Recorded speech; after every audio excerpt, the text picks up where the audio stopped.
नमस्कार दोस्तों, स्वागत है आप सभी का आपके अपने यूट्यूब चैनल अमन प्रयास जीके जिसमें। तो जैसा कि फ्रेंड्स, आज है आपका 4 जुलाई और 4 जुलाई को आपका एसएससी सीएचएसएल का एग्ज़ाम था, जो कि थर्ड शिफ्ट का भी एग्ज़ाम समाप्त हो गया है। तो थर्ड शिफ्ट में आपके जीके जैसे 25 प्रश्न पूछे गए थे, उन 25 में से अधिकतम जो रियल प्रश्न हो सकते थे उतना मुझे मिल गए हैं, जो कि 100% रियल हैं। तो आज के इस वीडियो में हम सभी उन प्रश्नों को देखेंगे, साथ में उनसे जो इम्पोर्टेंट एक्स्ट्रा फैक्ट्स को भी देखते चलेंगे। तो चलिए वीडियो को स्टार्ट करते हैं बिना किसी देरी के।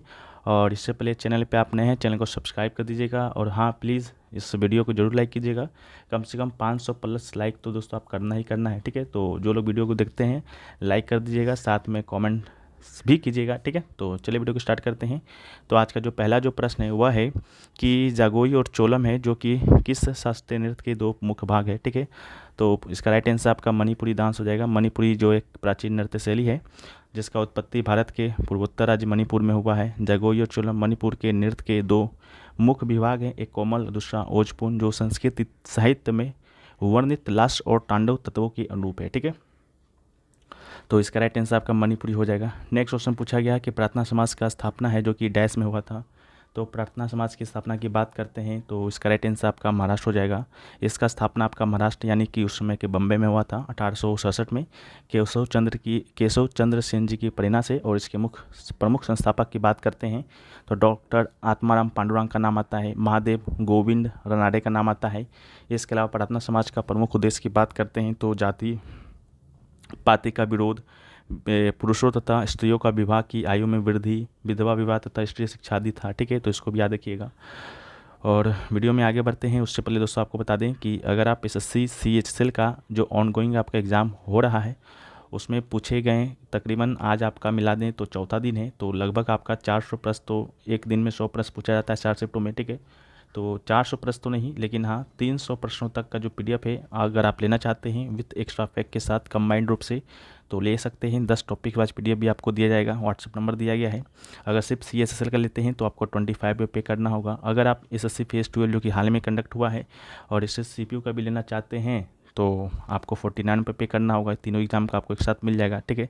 डेमो के रूप में आप इसको देख सकते हैं। अगर लेना चाहते हैं तो व्हाट्सएप नंबर पर संपर्क कीजिएगा, आपको ये पीडीएफ है जो कि मिल जाएगा। बाकी हम लोग बढ़ते हैं नेक्स्ट क्वेश्चन की ओर। तो नेक्स्ट क्वेश्चन है कि भारत का सबसे साक्षर जिला कौन सा है। तो भारत के साक्षर जिला की बात करते हैं तो भारत का सबसे साक्षर जिला तो सिरछिप है। 2011 के जनगणना के अकॉर्डिंग में भी आपसे 2023 का भी पूछा गया था। तो जो भी पूछा गया हो आप लोग कमेंट सेक्शन में बताइएगा। ऐसे तो एक ये 2011 के जनगणना के अकॉर्डिंग पहले भी पूछा जा चुका है। तो सिरछिप भारत का सबसे साक्षर जिला है। और आपको बता दें कि यह मिजोरम जिलों में मिजोरम का जिला है। इसकी साक्षरता दर 97.91% है। वहीं पर बात करते हैं अलीराजपुर का। तो अलीराजपुर है मध्य प्रदेश का सबसे लिस्ट लिटरेट डिस्ट्रिक्ट है, ठीक है। तो इसको भी याद रखिएगा। नेक्स्ट क्वेश्चन है कि 2023 एशियाई कुश्ती चैंपियनशिप है जो कि कहाँ हुआ था। तो 2023 का जो एशियाई कुश्ती चैंपियनशिप की बात करते हैं तो ये कजाकिस्तान के अस्ताना में हुआ है। तो इसका राइट आंसर हो जाएगा, ये आपका 19वां संस्करण था और यह 9 से 14 अप्रैल तक कजाकिस्तान के अस्ताना में हुआ है, ठीक है। तो इसको भी याद रखना है। नेक्स्ट क्वेश्चन है कि तराइन का युद्ध निम्नलिखित में से किसके बीच हुआ था। तो तराइन का युद्ध आपको मालूम होगा कि इतिहास में 2 तराइन का युद्ध होता है, एक आपका 1191 में, एक आपका होता है 1192 में, ठीक है। दोनों युद्ध है आपका पृथ्वीराज चौहान और मोहम्मद गोरी के बीच लड़ा जाता है।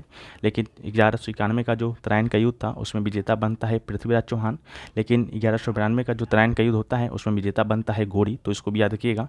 ये जो तराइन है आपका तराइन शहर के पास थानेश्वर के पास वर्तमान में हरियाणा दिल्ली से लगभग 150 किलोमीटर की दूरी पर यह लड़ा गया था। तो इसको भी याद रखना है। नेक्स्ट क्वेश्चन है कि आत्मनिर्भर भारत अभियान योजना की शुरुआत कब हुआ था भाई।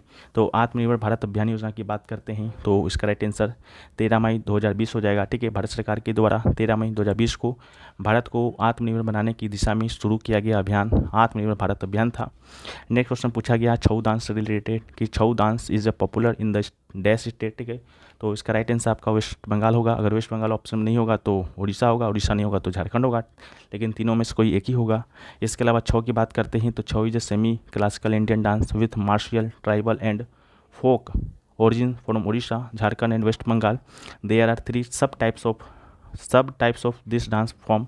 एक आपका है पुरुलिया छऊ जो कि वेस्ट बंगाल में किया जाता है, मयूरभंज छऊ उड़ीसा में, और सरायकेला छऊ की बात करते हैं तो झारखंड में किया जाता है। इसको भी आप याद रखिएगा, ठीक है।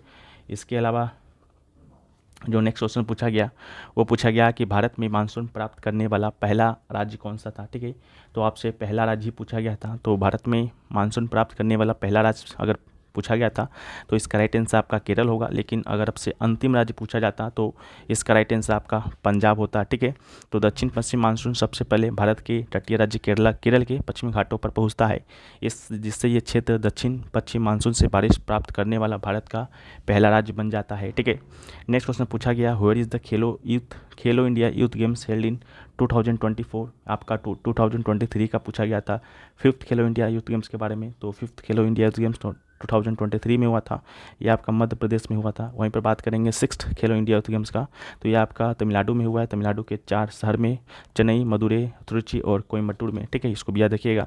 इसके अलावा खेलो इंडिया यूथ गेम्स का शुरुआत आपका 2018 में होता है, पहला होस्ट दिल्ली के द्वारा किया जाता है।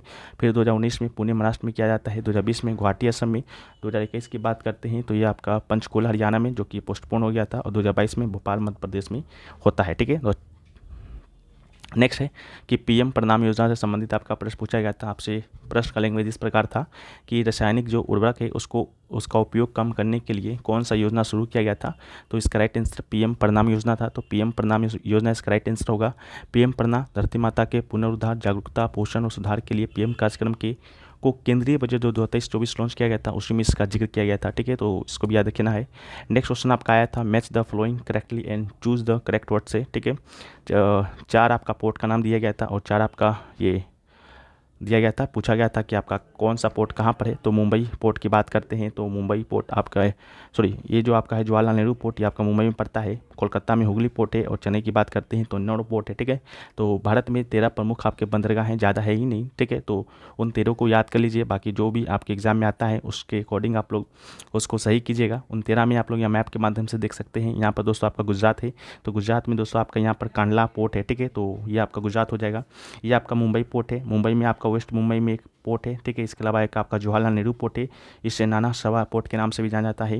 ये दोस्तों आपका गोवा में पड़ता है, मरमुगांव पोर्ट, इसको भी याद रखिएगा। इसके अलावा न्यू मैंगलोर पोर्ट की बात करते हैं तो ये दोस्तों आपका पड़ता है कर्नाटक में। ये आपका कोची पोर्ट है जो कि आपका केरल में पड़ता है। ये आपका है तूतीकोरन पोर्ट जो कि दोस्तों तमिलनाडु में पड़ता है। ये आपका चेन्नई पोर्ट है, वो भी आपका तमिलनाडु में। एन्नोर पोर्ट की बात करते हैं तो ये दोस्तों आपका चेन्नई में ही पड़ता है। ठीक है, विशाखापट्टनम पोर्ट कहाँ, तो आंध्र प्रदेश में। पारादीप पोर्ट की बात करते हैं तो पारादीप जो पोर्ट है वो आपका उड़ीसा में। और कोलकाता और हल्दिया पोर्ट की बात करते हैं तो ये आपका वेस्ट बंगाल में पड़ता है। ठीक है, तो इसको आप मैप के माध्यम से भी याद रख सकते हैं आसानी से। 13 पोर्ट ही है, ज़्यादा पोर्ट है नहीं। ठीक है, नेक्स्ट क्वेश्चन पूछा गया कि भारतीय राजकोषीय घाटा यानी कि फिशियल डिफिसिट से आपका क्वेश्चन पूछा गया था। तो राजकोषीय घाटा का अर्थ है जो कि सरकार के कुल राजस्व और कुल व्यय के बीच का अंतर होता है, तो इसी को हम लोग राजकोषीय घाटा के नाम जानते हैं और इसका ही आपसे फॉर्मूला पूछा गया था। ठीक है, तो ये आपका राइट आंसर है। अगला है कि भारतीय संविधान का भाग जो 4A है वो डैश से संबंधित है। तो भारतीय संविधान का भाग 4A की बात करते हैं तो ये मौलिक कर्तव्य से संबंधित है। मौलिक कर्तव्य के विषय में हमने सभी शिफ्टों के वीडियो में है जो कि बहुत अधिक चर्चा कर चुके हैं, तो अभी हम लोग नहीं करेंगे, बहुत बोरियत हो जाएगा। ठीक है, तो आप लोग भी जो लोग नहीं जानते मौलिक कर्तव्य के विषय में, फिर जो पहले का एनालिसिस वीडियो है उसको देख लीजिएगा, सारे फैक्ट्स को उसमें कवर कर दिया गया है। ये आजकल जो नया क्वेश्चन जो बनकर उभर रहा है मौलिक कर्तव्य से, वो बन रहा है कि सरदार स्वर्ण सिंह समिति एक जो कमेटी था और जिसने मौलिक कर्तव्य को संविधान में जोड़ने का प्रस्ताव दिया था। ठीक है, तो कितने मौलिक कर्तव्य को जुड़ जाने का सुझाव उन्होंने दिया था, तो 8 दिया था। ठीक है, तो इसी को याद रखिएगा, नया नया प्रश्न है तो बता दिए। इसके अलावा नेक्स्ट क्वेश्चन आपका कर्नाटक के वर्तमान राज्यपाल से प्रश्न आया। तो कर्नाटक के वर्तमान में राज्यपाल की बात करते हैं तो ये आपका रिपीटेड क्वेश्चन है। ठीक है, तो इसका राइट आंसर आपका थावरचंद गहलोत होगा। थावरचंद गहलोत कर्नाटक के वर्तमान में राज्यपाल हैं। ये आपका कल भी 4th शिफ्ट में पूछा गया था, तो हमने सभी राज्यों के राज्यपाल का जो सूची है आपको दे दिया था। एक आपका गुलाब चंद कटारिया के बारे में पूछा गया था। गुलाब चंद कटारिया कहाँ के हैं राज्यपाल, तो ये आपका असम के थे। ठीक है, इसके अलावा राजीव प्रताप शुक्ला नहीं, कोई शुक्ला जी थे। ठीक है, उनके बारे में पूछा गया था आज फर्स्ट शिफ्ट में, तो ये आपका हिमाचल प्रदेश का था। ठीक है, तो इसको भी याद रखिएगा। और क्या पूछा गया था, एक क्वेश्चन आपका मीटर में करंट को डबल कर दें तो लेंथ कितना हो जाएगा, ऐसा कुछ था। ठीक है, तो ये आपका हाफ हो जाएगा। ठीक है, B=IR से। ठीक है, तो इसको भी देखिएगा, मीटर वाला क्या प्रश्न पूछा था। अगर आपको लैंग्वेज आता है तो आप लोग कमेंट सेक्शन में ज़रूर बता दीजिएगा। ठीक है, एक आपका आया था बास्केटबॉल से रिलेटेड बतानी थी कि बास्केटबॉल से कौन सा टर्म है जो कि रिलेटेड है। ठीक है, तो बास्केटबॉल से आपका एक वर्ड दिया गया था ऑलराउंडर, जो कि आपका बास्केटबॉल से संबंधित था। ठीक है, तो इसको भी बताइएगा था कि नहीं था। ठीक है, तो ये आपका राइट आंसर हो जाएगा।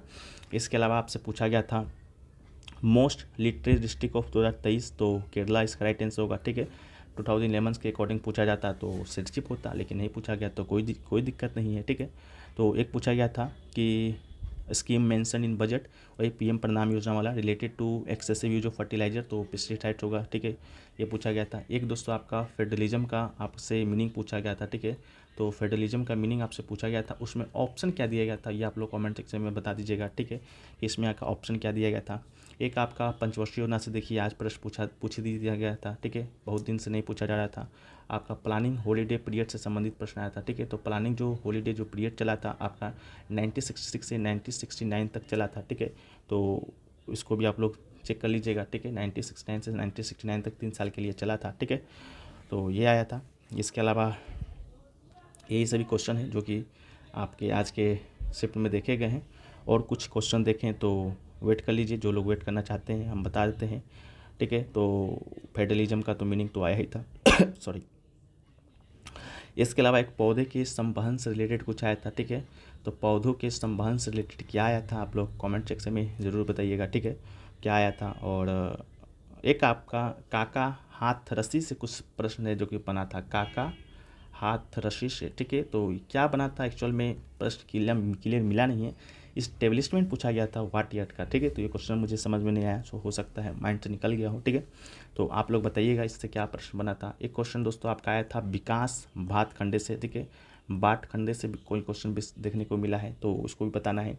एक आपका ओल्डेस्ट लेक वर्क से कोई प्रश्न आया था जो कि गुजरात में है, तो गुजरात के कौन सी सिटी में है, तो इसका राइट आंसर वडनगर होगा। ठीक है, इसका राइट आंसर क्या होगा, वडनगर होगा, तो इसको भी देखिएगा। बाकी 2 क्वेश्चन आपका कंप्यूटर से स्प्रेड से इससे आया था। ठीक है, एक आपका आया था रूट्स को एपिकल मेरिस्टेम में कौन सा कंपोनेंट होता है। ठीक है, ये भी प्रश्न आपका आया था। ठीक है, तो इसको भी आप लोग एक बार चेक कर लीजिएगा और कमेंट सेक्शन में बताइएगा। ठीक है, तो ये भी आया था। बाकी जियोग्राफी से 2 क्वेश्चन आया था आपका, ये तो शायद थर्ड शिफ्ट का यहाँ एक सेटन से रिलेटेड था। ठीक है, शनि ग्रह से संबंधित आपका कथन टाइप का प्रश्न आया था, क्या क्या कथन दिए गए थे शनि ग्रह से रिलेटेड, वो तो आप लोग ही बता सकते हैं जो लोग एग्ज़ाम देकर आ रहे हैं। ठीक है, तो बताना है और वीडियो को लाइक भी करना है और साथ में कमेंट भी करना है, तो आप लोग इसको भूलिएगा मत। ठीक है, बाकी लगभग सारे क्वेश्चन हमने आपके साथ डिस्कस है जो कि कर दिया है। तो आशा करते हैं वीडियो आपको पसंद आया है। वीडियो पसंद आया तो वीडियो को लाइक कर दीजिए, एक अच्छा सा कमेंट कर दीजिए। कुछ नहीं कमेंट करना है, तो जो क्वेश्चन आपको याद है वही कमेंट कर दीजिए। और जो लोग एग्ज़ाम देने वाले हैं वो तो करना ही करना है आप लोग के लिए, तो वीडियो बनाया जाता है विथ एक्स्ट्रा फैक्ट के साथ। नहीं तो जो लोग एग्ज़ाम देकर आते हैं उनके लिए तो सिर्फ क्वेश्चन आंसर ही काफ़ी है मिलान करने के लिए। ठीक है, तो चलिए कोई बात नहीं, मिलते हैं नेक्स्ट वीडियो में, जब तक के लिए जय हिंद।